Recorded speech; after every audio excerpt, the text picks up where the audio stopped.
And finally, new rule, if you hate all the things that good liberals are supposed to hate, like environmental destruction, exploited labor, greed, gluttony, and disease, you need to join me in calling for an end to cruise ships.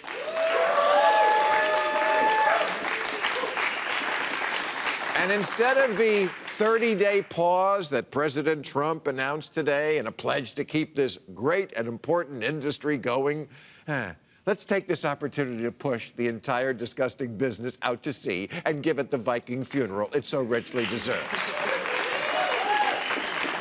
If there is a silver lining to pandemics, it's that they force society to rethink traditions like shaking hands, sharing a dessert, making out with the dog,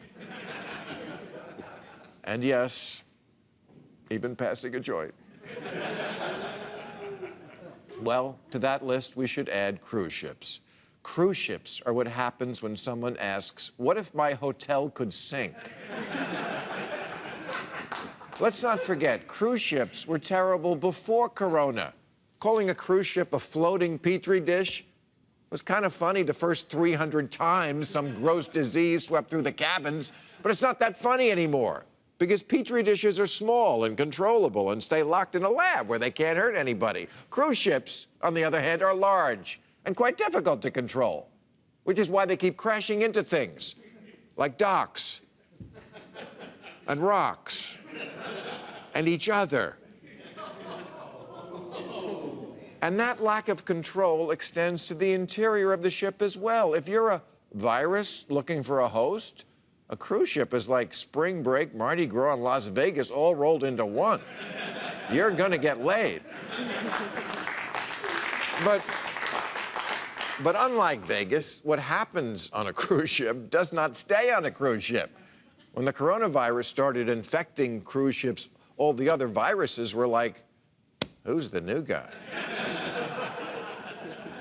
Now, there's a lot of blame to go around for letting this cat out of the bag, but until 2 weeks ago, the largest outbreak outside China, over 700 people, was on a cruise ship. Then the Grand Princess off San Francisco became the second one. I remember when guys in San Francisco would be thrilled when the fleet came in. Not anymore. These ships have simply gotten out of hand. Look at this thing. That's not a cruise ship, it's a Death Star. Vacation looks like a floating housing project. Royal Caribbean has a ship now that holds 6,680 passengers. Even smaller cruise ships emit as much air pollution as 1 million cars and pump 150,000 gallons of sewage into the ocean each week. More if the potato salad sat out. And I hate to be a vacation scold, but the reason you can afford a week of all-inclusive fun is because in the middle of the ocean, there are very few laws or people to enforce them, kind of like Texas. Scant labor laws, so a kitchen worker for the Princess line works 13 hours a day, 7 days a week for 6 straight months. It's not a grand hotel at sea, it's a slave ship with a food court. You may think the crew below deck is having a rollicking good time because you remember Titanic. But the actual living conditions are more like the room where Jeffrey Epstein killed himself.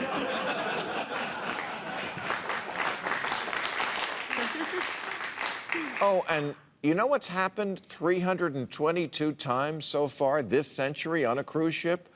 Someone fell overboard, which is code for got murdered. Really, you think you're going up top to play King of the World. Next thing you know, you're playing girl from the opening of Jaws.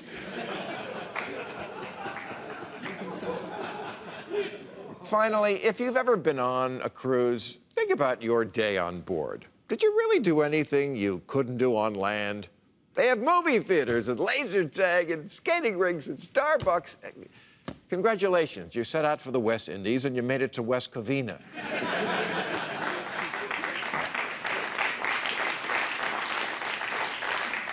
I don't get the selling point. Our ship will make you feel like you're not on a ship at all. Then why go? Some of the new ships actually have fake windows with a screen that shows footage of the ocean. So you can imagine you're on a ship, while you are on a ship. It's like having sex while you fantasize about jerking off. Wouldn't you rather do this on the actual ocean? It's cheaper, safer, and fuck, you don't have to sit through the magician.